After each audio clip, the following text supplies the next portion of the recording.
All right, coaches, welcome back to another episode of the New Jersey High School Strength Coach Podcast. I'm Zach Evanesh. I'm with my bro, Paul Collodi, strength coach at Hunterdon Central Regional High School. And we are powered by the NHS SCA, the National High School Strength Coaches Association. It's the end of March. We have Marc Rosamilia coming on this episode. Marc and I are in the same school district. We are in the Middletown School District. We have two high schools. He's at High School North. I'm at High School South. Fairly new position. We're in it, technically, the beginning of the school year of 2019. So him and I have been coaching on the floor for maybe a year because of the shutdown with COVID. So will be interesting conversation, Paul, because I think Marc was in the private sector before that. Yeah, he was.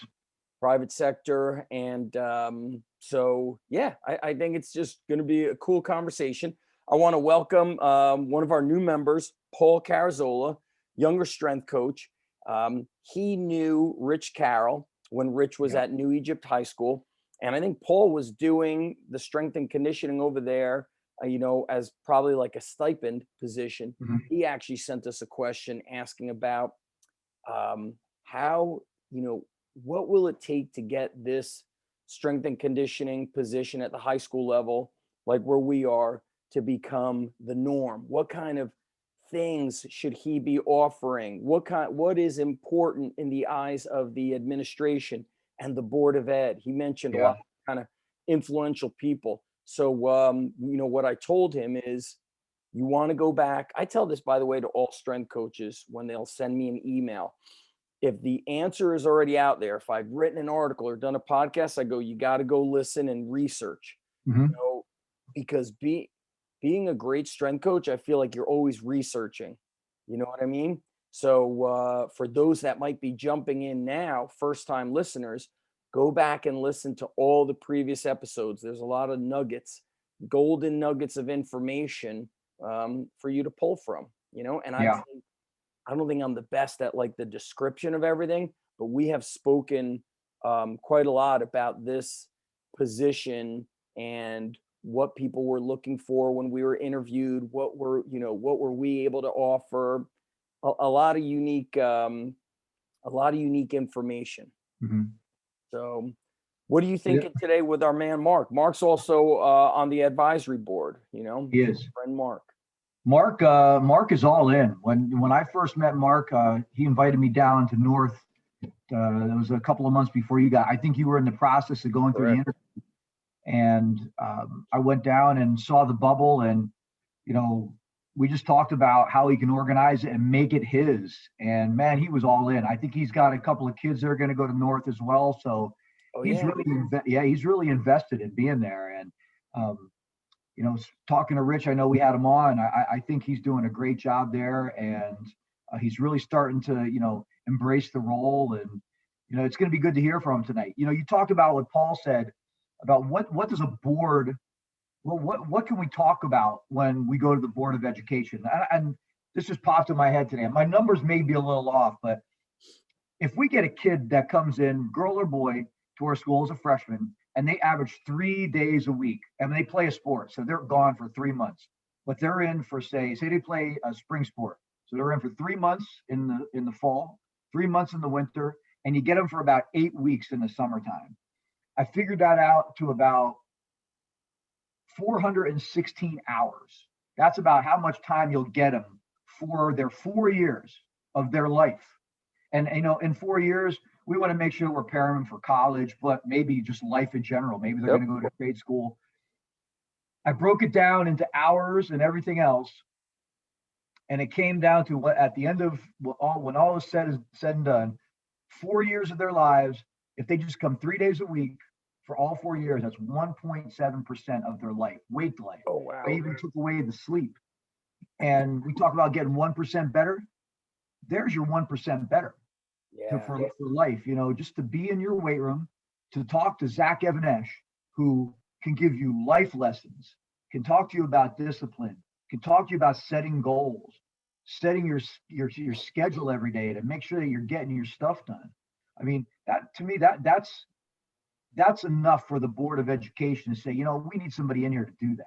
Yeah, I think so. Mark is in the waiting room, the Zoom waiting room. Right. The green room. Yep.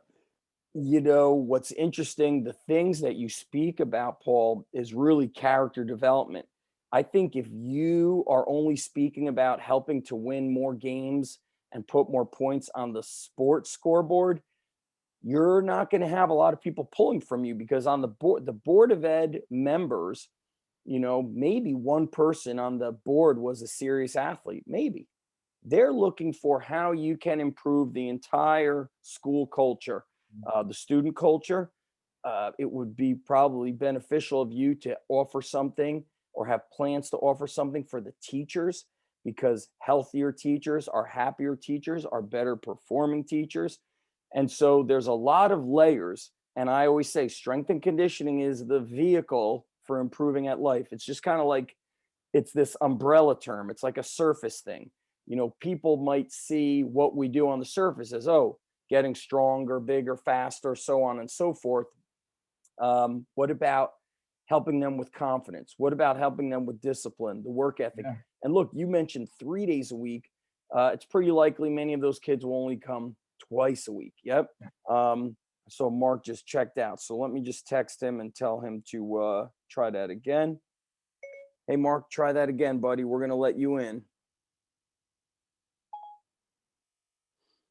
And I'm squirming a lot, full transparency. I had knee surgery a couple days ago, and man, I told Paul, I'm sweating the pain bullets right now. Good. Sweating out some weakness of my body and mind. That's not what you want to say in the interview process, by the way. Negative. Yeah. We'll take care of you. You're losing all that weight with the sweat. I'll take care of you tomorrow. Don't worry about it. During my interview process, I thought what was interesting was they didn't really know what questions to ask. I could tell. So Rich was in there. A principal from both the North and the South High School was in there. Now he's our assistant superintendent. At the time, his title, I think, was director of operations of student activities. So kind of was like overseeing athletics and clubs and things of that nature. The phys ed / science department chair was away, so she was not in there. Of course, Rich was there, our athletic director. And I'm trying to think who else may have been in there. I think there may have been a board member, possibly. Now, Mark started before me because I was working at another school district. So I had a 60-day hold period. They held me for 60 days. They asked me, what's my philosophy on strength and conditioning? Are you a speed and agility guy? Are you a functional guy? They were I could tell they didn't really know what is included in it. And so my answer was, I am a whatever the kids need guy. So I said, let me break that down for you. All right, Mark's popping in. Let's let Mark in. Hold on.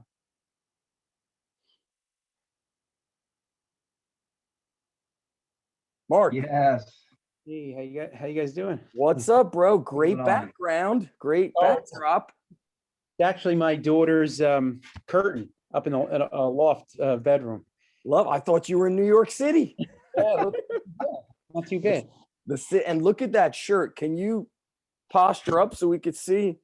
Man, yeah, we got to get to one of those. Zach. Yeah, Mark has already defeated us in best t-shirt. Even it wasn't a competition, but now it is.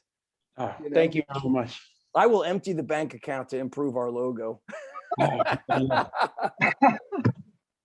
So, Mark, we gave a little intro / history about you in the 5 minutes before you popped in. So first off, welcome to the podcast. And we introduced you. You're also an advisory board member. So you saw we had, anytime there's a new member, we do a group email introduction and make sure that new member knows they could reach out to any of us. And Paul was mentioning how when you and I got hired like a week before the school year started, it was something like August 28th, right? Yeah. It was funny because I was actually, I was waiting for that phone call. I was in the pool and I had just gotten an Apple Watch. I would have missed that call. They said, and when I hopped out of the pool, I got on the call. They're like, if you're still interested, we're wholly having the interviews for like another week. I'm like, I've been waiting for this opportunity for a long time. I'm interested. I'll be there.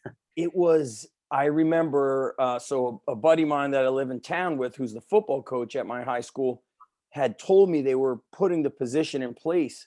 But, for our friends listening, especially at the public school level, nothing happens until it gets approved at a board meeting.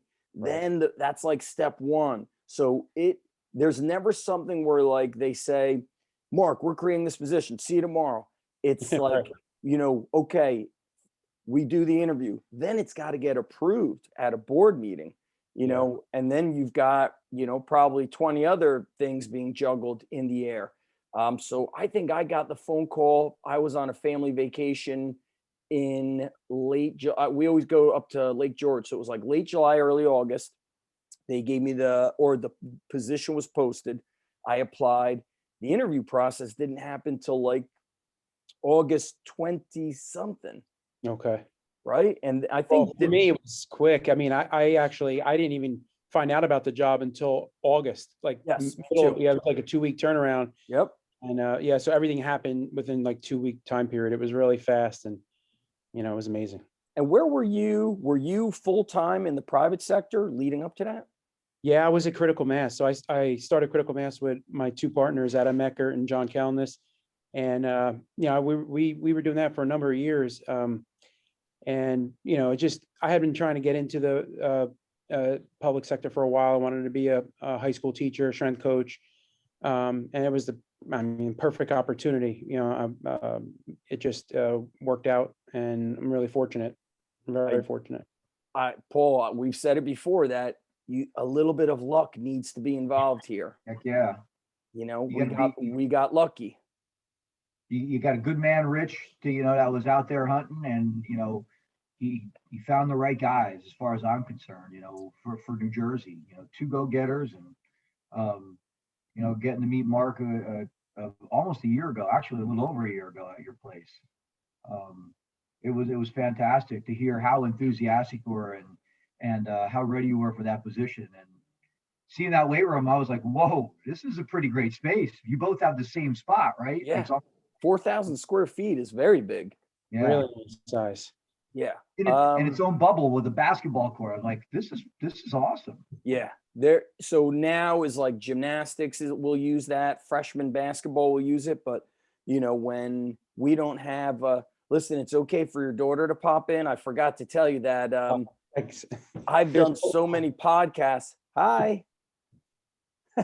My daughter, when she was about 5, she crawled through. I have like a window here to my office. She like crawled through. She was like playing near the desk. And then she pulled out her tooth and handed me a bloody tooth. Nice.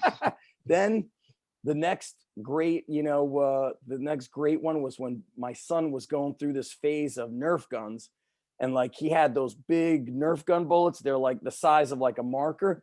They were shooting me like with Nerf guns while I was on a pod. They did not care. I thought it was so funny. Yeah, it's on video. Yeah, she loves being on camera. It's so funny. So Paul, I'm going to let you kick off questions. I've got some questions on my mind, but you ask Mark our first questions. Well, Mark, I know when we first met, you were a little hesitant because you didn't know, hey, do I just make a wrestling one, or I just make a basketball workout, or do I just make a football workout? We talked about more of a unified program where we get a lot of different sports in. How's that going? And how did you adjust to that? Or, did you end up going with, more uniform with different sports? Yeah. So coming in, my head was spinning. I was saying, oh, how am I going to manage this? All the different teams and all the different needs. But after visiting your place, which was a tremendous help to me, and you've been a tremendous help to me from day one. So I do really appreciate it very much. Coming to see how you run your program, just kind of lit the fire under me to say, look, I have to, get out of my comfort zone a little bit, and I'm going to go into a unified program.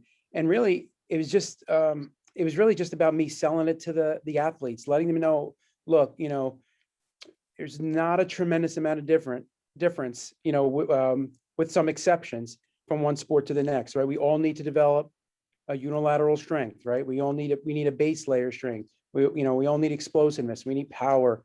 We need to train like athletes.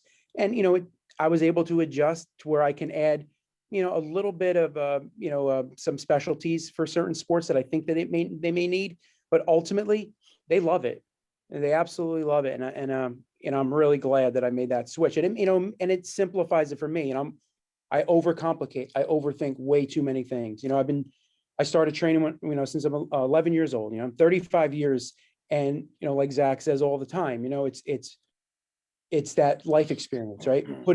You can't. There's no substitute for that. So when you're doubting yourself, you got to lean a little bit on your trials and your tribulations. No YouTube. There was no resources when we were growing up, right? We had to learn ourselves. We had to get under the bar, make mistakes, and then make adjustments. And really, so that's kind of how I've been really guiding myself along. And I let the kids make their mistakes, but we train as a unified group, and it's been great. Awesome. I'm pretty similar with that, where we have a framework, but then there's modifications for in season or slightly preseason. Hey, in season, if it's wrestling, I'm probably not doing like this big finisher with you. And I'll reduce a set of everything, and I have a different time limit. If you're baseball and you're, overhead athlete, then we're not going overhead in season. We're going to do a lot more pulling and rowing. So if there's a press, I just say, guys, instead of that exercise, we're going with a chest supported row. Instead of the bench press, you're going to dumbbell bench. Simple stuff like that. Mark, I kind of shared a little before you hopped on what my interview was like. And there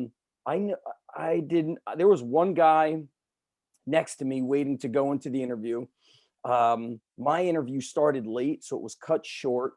And then I would love to hear, like, how did your interview go? Because the people at Middletown were very down to earth. I don't know, I enjoyed the interview. So I'm wondering how your interview went. Yeah, I really enjoyed the process too. I mean, I felt I was nervous, obviously extremely nervous going in. There were people before me, people waiting to go in after me. Were they younger, older? What are they? Well, at this point in my life, I feel like everybody's younger. So I don't know. So I would say mostly younger, but yeah, I mean, I got the first person that I got introduced to was the principal at North, very welcoming. She brought me in, and there was the assistant superintendent, and then the principal of South, and also in Rich. So it was rigorous. I mean, there was 4 or 5 people in there, but I don't think I've ever been more ready for anything in my life. I mean, that was my moment. That's what everything I've done up to that point was for that moment. So I was nervous, but I was going down with the ship if I had to. Right. The first question they asked me a little bit about my history / background. And then Rich said, "What's your philosophy?" And he said, "Are you a speed guy? Are you a functional strength guy?" He kind of threw out some, "Are you a core guy?" He may have said, like, buzzwords. Right. Do you remember any questions they asked you? Yeah, they definitely asked me about my philosophy. What was your answer? Man, I'll be honest with you. I mean, I don't really remember what I said. He said, "I'll do whatever I want, people." I prepared. I definitely had some time to prepare myself, for the interview. How did you prepare? What it was?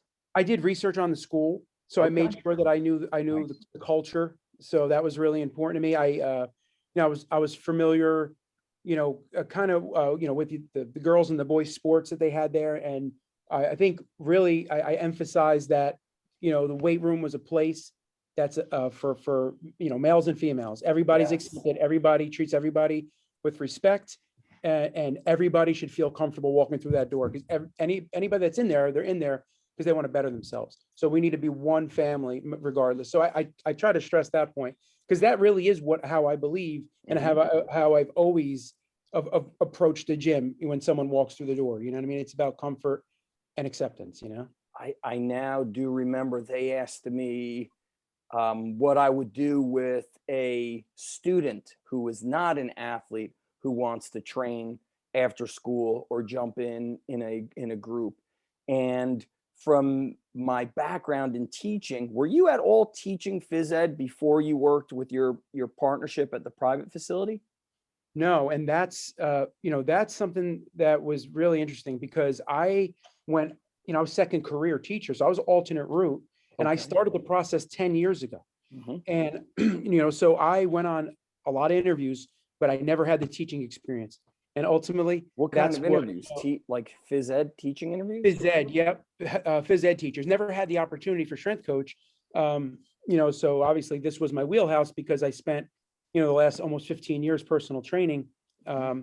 So yeah, I mean, that it was great that I ended up going back and getting at least my certificate of eligibility because, that was the foot in the door. Without That's that, right. it turned me away, so. That is right. And I'm not sure how other, like for our buddy John Torrey at Princeton, is he a certified phys ed teacher, Paul? Do you know? I don't know. I'm not sure if he teaches or not, Because but for us, that was kind of like the stipulation is like, we are going to teach a class. And by the way, they didn't tell me that I'd teach health. The way it was kind of worded was that I would be pulling athletes out of each class to go to the weight room. And my high school was very much like just show up and then everything goes from there. So, I'm not good at asking for help, to be honest with you. I had to ask all my colleagues, dude, how do I even use this computer? How do I even take attendance? Mhm. Also, of very, interesting for me was the kids at the high school were so nice that I'd be like taking attendance. And let's say Mark's in my class, he'd be like, Coach, I'm on the second page right there. Coach, usually this is what we do to start the class. Like they were telling me how it was done. So the kids were super nice. Paul, do you have another question for Mark or? well, Mark, I wasn't aware you did alternate route. I wanted to ask you about that process because Okay. I'm sure there's a lot of coaches, especially in New Jersey, Yep. who aren't aware of that. And I've been a 33-year candidate. I took my national teachers exam when I was 21 years old, and I've had my provisional certificate for since then.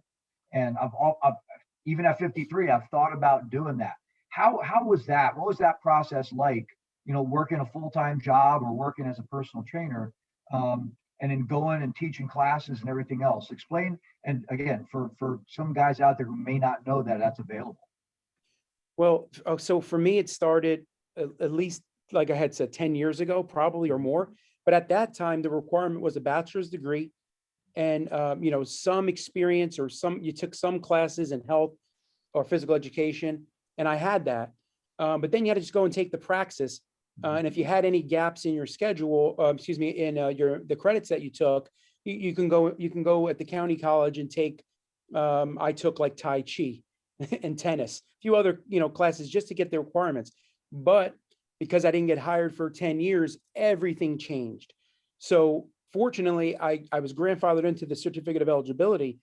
But what I didn't know when I got hired at Middletown was that I had 2 years to get my standard certificate.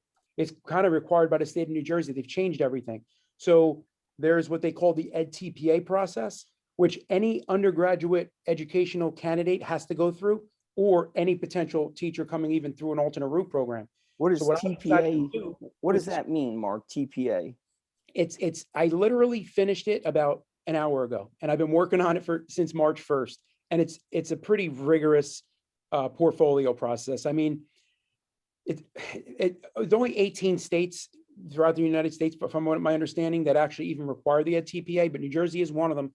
So, but the thing about that is you really can't even get to it until you enter an alternate route program. That's kind of like the final step, but it's over like, it's like a 100-page portfolio with Whoa. multiple lesson plans. You have You to, better celebrate tonight with some ice cream. oh man, I don't know. Definitely. I'll tell you, it's been some process, and I'm in the master's they have a Monmouth University has an alternate route master's program. So I highly recommend anybody that going through the program, if you already have a bachelor's, that's definitely the way to go, because you'll move up on the scale when you get hired. And all you'll need to do is complete the Edtpa, and the master's program at Monmouth, and you'll be a standard certified teacher. Our former superintendent is now a professor at Monmouth, Dr. George. Yes, that's right. I think what also helped us, Mark and Paul, our superintendent was very sport oriented, so him being the ultimate decision maker. I believe both of his boys wrestled at Cornell. His brother has been a legendary coach at Long Branch, football, wrestling, and track for 30 plus years. And so, the people who make decisions have to believe in this. So you need people, of course, who believe in sports. You have, parents, but ultimately it's the board of ed, and, parents have to really get behind it. They have to want it. So for example, Mark, when I taught in Edison, very diverse population, a lot of immigrants, a lot of people were English of second language, and many of those people would not know what a strength coach actually is, so Right. that we'll have to interview my buddy who's now the AD there. Yeah. So decision making in that school district might be very different than the school district that we are in. And Paul, for you, since I've been a kid, since I've known, 100 and Central has always been very sport and academic, just like in, they're, as they say, about that life. Come on. So I know that our weight room kind of made an impression on Mark's wrestling coach. And I know he went back and talked to Rich and said, hey, we need to get this going. I think they may have been one of the ones to start the ball rolling. He brought his whole coaching staff into the weight room during regions. And I don't know who I had going in there, but I had somebody going, and we were churning. We were getting at it. And there were about 3 or 4 coaches in there like, yeah, we got to talk to Rich as soon as we get back. And, I think that may have been a catalyst. But Mark, were you working on your provisional certificate when you first started there at Middletown? No, it was the same. It was the same certificate of eligibility that I had for 10 years. I had really basically given up at that point. I was like, never going to get hired as a teacher at this point. So the good thing is that stays with you. That CE will stay with you forever until you can somebody just needs to give you an opportunity. And Yeah. I'm extremely grateful because, I came close a number of times, and then, you guys know, running a private facility is really, really tough. And when you have 3 small kids, it makes it even tougher. So I wanted the stability, and, I was just, very grateful that I 10 years ago, I got that CE, but that is the first step, it's the first step in the process. it's interesting to hear how you went on other physical education interviews and did not get hired. It's I don't know. I think it's a tough position to get hired in. When I left teaching in 2009, I went back to teaching at my old school district. I had to go through an even tougher interview process. Of course, I got hired in 98. So now going back in like 2018, I did an interview in the office with the principal and the AD. Principal was my good friend. AD knew me since I was a high school kid and had, was part of hiring me the previous time. They didn't cut any corners. Boom, they went through everything. Then I taught a sample lesson, 25 minutes maybe instead of a full 45. Then I had an interview with the assistant superintendent, who then, after she liked that interview, she said, I'm going to recommend you for the job. Then my final interview is with the acting superintendent. Our superintendent had resigned. And in the strange, 7 degrees of Kevin Bacon, the acting superintendent, when I got hired the first time, I had beaten her husband to get the job. And my younger brother beat her son in the county finals. So had like all the cards stacked against me. But, she asked me, why do I want to go back? And I also, I like stability. Being, a family guy, and just, I like stability. Like, I'm a very basic guy. Like, I want to run my gym, but I don't want to do 100 behind the scenes things to build my gym. I just want to kind of turn the lights on and train athletes. So you have to know who you are. And I think, what you said is like, you said you have 3 kids. Yeah. So it's like, you understand what you want. Yeah, and I think that's important. What's interesting is I think I'm gonna put something out there, and I think it might offend people, but I do want to say this. The guy that was sitting next to me go for the interview process was huge, big beard. He had like a big 3-ring binder with lots of like, it wasn't neat. There was like kind of papers, kind of in and out. He was a big guy, and I was clean shaven. My hair was cut. And look, a lot of strength coaches are power lifters. They're big. They got big beards. But I do think that administrators might view that they might just look at your appearance, even if you have a great demeanor, it may Right. be a strike against you. It might be. And I think that I think you're right. yeah. Yeah, you're absolutely right. And I take it one step further too, Zach. I think we talked about this, or, even the connotation of strength coach, is it going to be a tough nut to crack? That's I right. feel like their school's split in half. All the athletes know me as the strength coach, Yeah. but the principal administration says the trainer, the school trainer, or the personal trainer. I know we have an athletic trainer, obviously very different position, but like, I don't know. I'm not really sure how it's going to evolve over the years, but I think it's hard for people to wrap their head around what a strength coach really does. You're right. I think during the interview, it's kind of a blur, but I've been saying this for a long time. And I'm pretty sure I said it during the interview. As I said, strength and conditioning is an umbrella term. I go, we've got sport performance, speed, flexibility. I said the word core training. Do I believe in that word? No. But I knew that word made sense to them. I knew that flexibility made sense to them. I said, injury reduction. I also spoke about building confidence, building discipline, building team cohesiveness. And I said also, I was very open, and I've shared it before on my other podcasts about when I was a kid, I struggled with depression.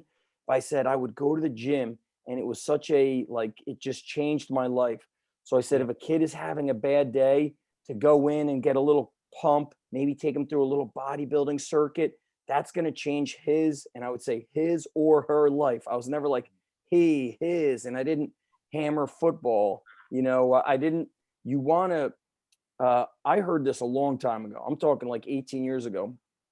This guy's name was Robert. I can't remember his last name. He was a private strength coach in Texas. And he was talking about how he trains no boys. He's like, I only train like girls soccer, girls volleyball. He's like, I went to the teams that don't get trained. He's like, that's why I'm busy.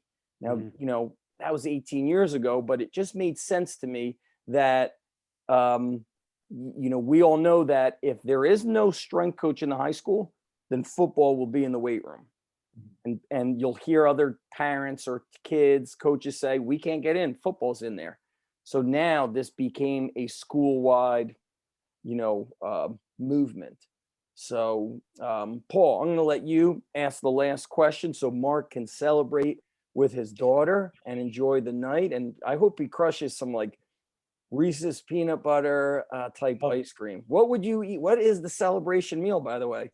Oh, that would be it. If it was a dessert, right, Chloe? Reese's peanut butter cup ice cream sounds good, doesn't it? No Zeppelis? Anything's on, and nothing's off the table at this point. That's right. Listen, once that boardwalk opens, it's game on. That's right. Yeah, I'm going next weekend. I'll be in Ocean City, baby. I'll be down there at Boardwalk, walking. Post a photo for proof. We want the sugar powder all over your face. I'll bring you a bag on the way home. How about that? You're a beast. So this one, I'll tell you what, this is a serious question. Big weekend coming up. You got a dozen chicken wings. What's Mark going to sit down and watch on Netflix? That's a big one. Barbie. I don't get, unfortunately, You heard it. Yeah, I don't heard it, NHSSCA, Barbie. Oh, the Muppets. That's right. The Muppets will watch. I miss those days of watching all that stuff with my kids. It is great. So what's your go-to, Mark? Yeah, go-to movie. You got a movie that gets you hyped up? Oh man, I'm not really a movie guy. I'm a internet research guy, to be honest with you, but unrelated to strength and conditioning sometimes. So what would you research outside of strength and conditioning? I think it's important to kind of shut that strength coach brain off sometimes. Yeah, I'm actually, it's way out there, but I'm actually, I'm a cryptocurrency enthusiast. Okay, well, dude, I got a question for you then, and I think this is important. So I'm on like a platform called Rockfin that was started by Martin Floriani, who started Flow Wrestling, Flow Sports, and we get everything through Ray Token. So what's there was an NFL player who was paid in Bitcoin last year, I Yeah. think, or 2 years Mhm. ago. So how do people get started with these cryptocurrencies? What should we research something? Should we listen to somebody? Does Mark have his own podcast we don't know about? Not right now, but I do. There are a few people I've been following, just, like in this sphere of the internet, there's lots of really bad information, especially when it comes down to financial information. Yeah. I'm not a financial advisor. And there's a lot of really bad information, but I actually got really interested in crypto in 2017. So I've been through a lot of the cycles, and, there's two schools of thought. There's people who are, believers that this is the next internet tech stocks, like going to change the world, which is me. And there's people who think it's going to go to zero and you'll never hear from it again. But I've been pretty immersed in it for a couple of years, and I've gone through, like I said, a bunch of different cycles. So I'm a big believer that technology is going to change the world, the whole blockchain technology. So, I encourage people to do their research, because you don't get too many life-changing opportunities. What's when you're- one website or podcast people could start researching? So, Lark Davis on YouTube has been an incredible source of information for me and has steered me in the right direction for a while now. So I would say anybody looking for really solid information, go to Lark Davis's YouTube channel. I can't wait to hear in like the board minutes, Marc Rosamilia requests payment in Bitcoin only. That may happen in the next couple of years for sure. I love it. Cool. Well, Mark, it's been great. I look forward to when we do a family day gathering and we could get together and share some ideas. And it's been great, man. I'm really loving being in Middletown. I think you shared a lot of great stuff for our listeners who are either already in strength and conditioning or trying to get in. And of course, for our listeners, if you are a member of the NHS-SCA, Mark is on the advisory board, so you could send him an email directly if you have questions, and or any of the advisory board. We've got Coach McKenna, of course. We've got Paul, we've got John, and did I miss anybody? You're up north, John down south, Mark and myself central. What is John considered? John Torrey Princeton, He's South Central. South Central Princeton, not South Central LA. That's right. All right. So, Mark, it's been great. We'll talk to you soon. Paul, hang on so we could close out the recording. Mark, you could shut it down, buddy. Man. We'll talk to you soon, bro. Thank you. I appreciate it, guys, very much. Thanks. Thank you, my bro. Thanks, Mark. Bye-bye. All right, buddy. All right, Paul, you there, buddy? Yes, sir. Good stuff from our friend Marc Rosamilia over at High School North, Middletown High School North. And, shared that it was not so easy. Yeah. Trying to become a strength coach, even just to be a phys ed teacher, which normally they try to, get their foot in the door and start running the weight room after school. And it just reminds me, man, I'm forgetting his name and I've forgotten to reach out to him, but this big dude, awesome. Here it is. Will, I got to write it down before I forget. His name is Will. I'll look him up, but he used to lift at my first location. He became a phys ed teacher. He's up at Randolph and he also does the strength and conditioning. So I think he's an assistant football coach, and then he stays after, does the strength and conditioning. He went through my certification. I'm not sure if he has his CSCS. I don't know if he's on Facebook. I'll have to reach out to him, but he'll be an interesting guy for us to get a hold of. I'm going to find out. Our athletic director was the former athletic director at Randolph. Will is, I'd say, there maybe 5 years. Yeah, Jesse Spencer, our AD, has been with us for 2 years, so he may have been right around that time. Okay. Will, Good. I've got his name. I'm gonna reach out to him before I forget. And do you have any closing comments other That than was powered by NHSSCA.us? And also, our new member Paul, he should log into the members area and check out professional development, because there are articles, videos, presentations on how guys started in the high school sector. no doubt. And national convention is live, so we're gonna get. You should get on that. Late June. Joe Ken, Big House will be the pre-con speaker. I'm definitely gonna register for that. I'm gonna get out there for that. You got some guy doing one of the hands-on from New Jersey who, I don't know, maybe you don't want to go to his, maybe you do. What are you presenting on? I'm going to present on bringing athletes back from injury. So different Nice. injury modifications for some of the exercises that we can do in the weight room. Very good. I'm going to talk a lot about how we can use suspension and TRX and how I modify a lot doing that to unload as much as possible, but maintain our movements and our movement patterns, more importantly. So it's not about the exercise, it's about the movement pattern. We all know that. Very cool. Happy birthday to Fred Eves, one of the founding directors. Fred had a birthday the other day. And I wanted to say congrats to my buddy Nick Ficker down at Asheville Christian School. He got a brand new weight room. I think Play did a lot of the stuff for them. So you got to take a check on his site. It looks unbelievable. And did he post in the Facebook group? He does, yeah. Nick Ficker. I'll check that out. I will check in the mountains of Asheville, North Carolina. It's beautiful country down there. And I saw also in the Facebook group the coach who will be stepping in after Coach Srock retires late June is from Syracuse. He's got like 20 years college strength and conditioning experience.